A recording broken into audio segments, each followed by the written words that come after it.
spécial Magal ak Gamou waaw sama gars yi ñaari événement benn pack ak REEN herbe épice waaw osez le bon goût du naturel. ayca waa Alphie Cuisine nuyooti naa leen sama gars yi ñu demati ci beneen recette voilà toujours ak REEN herbe épice waa nu ngeen toogee bàyyi nañ ci jàmm namm naa leen nag sama gars yi waaw maa ngi gis commentaire yi lu ngeen ma namm benn rek namm naa leen ko fukk.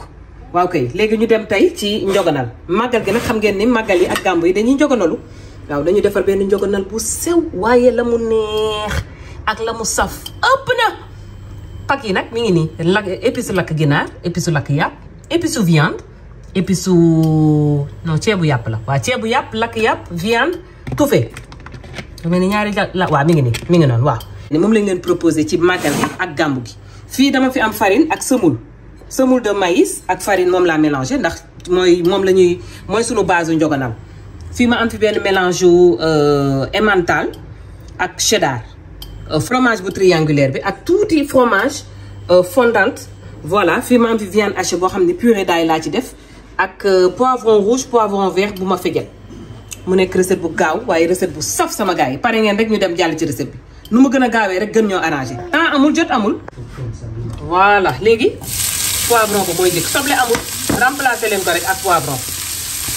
voilà nañu tiital fii sunu poivron bi bu ñu paree def ci viande hachée bi defar lu neex voilà bu ñu defee poivron bi 5 minutes ñëw def viande hachée bi ak purée d'ail bi voilà moom it écrasé ko ci nii bu baax doo am soble du ma ci def soble tey soble dafa cher voilà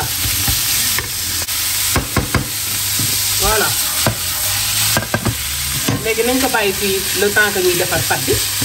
genre patu fataaya lay nekk voilà bu dee pat bi nag 450 grammes farine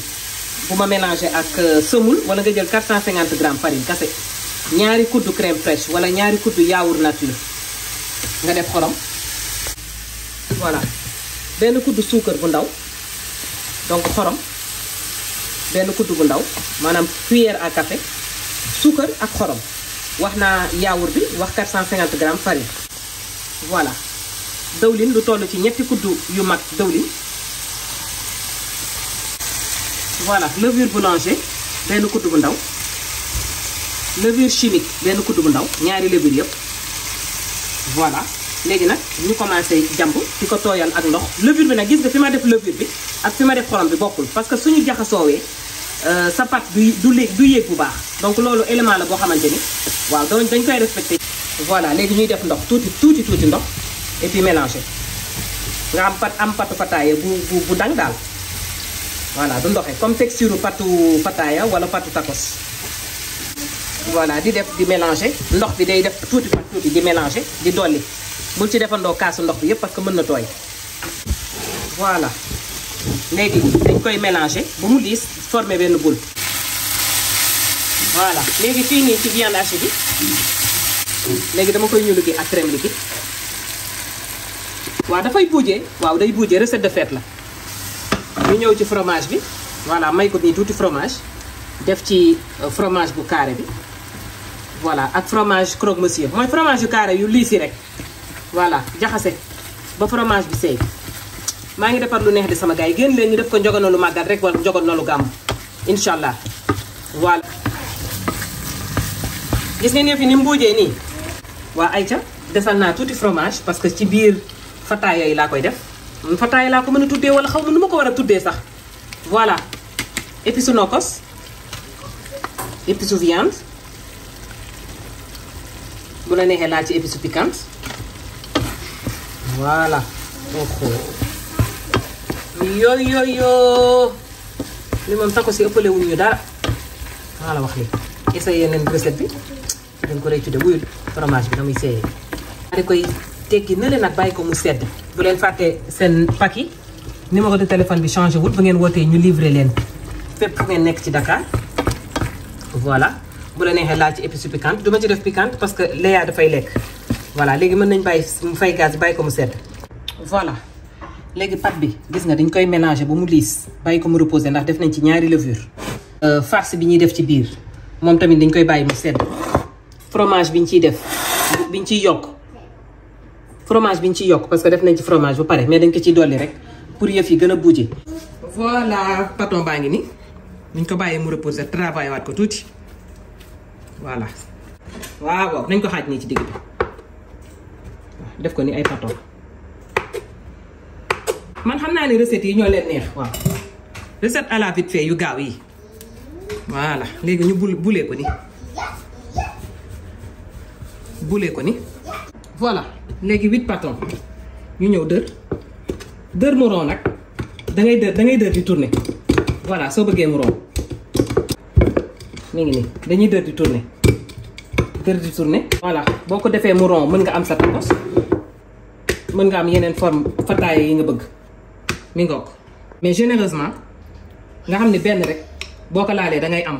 am lu bari mi ngoog buñ defee nii farce ci digg bi daal di jël fromage dolliwaat ko ci nii voilà na saf ñu daal di rabattre ñaari côté yi nii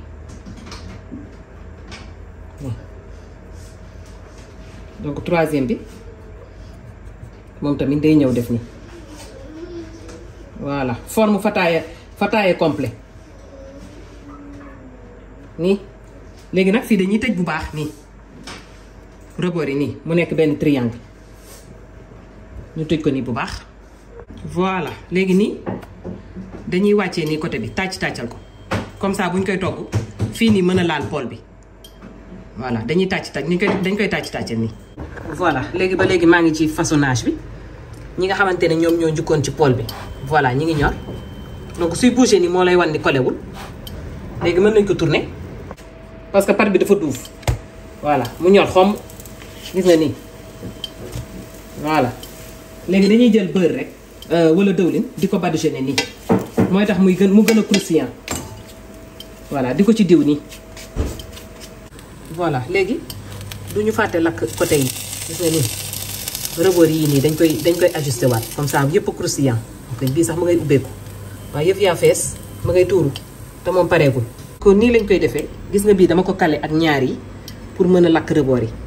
voilà nii gis nga pour yëpp mën a croustillant comme pâte bi dafa duuf foog côté yëpp ñor njogonal bi pare na nga mu croustillant nag ëpp na waaw kay bu ngeen di màggal nag bu leen ma fàtte ñaanal ok ñii di dem Touba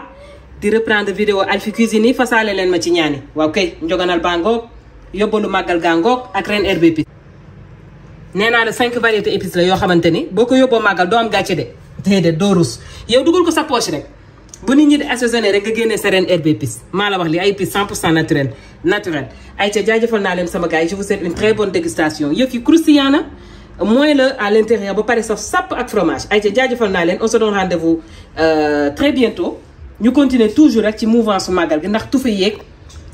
michu yi ak brochette yi wàccagul ci Alphie Cuisine jaajëfal naa leen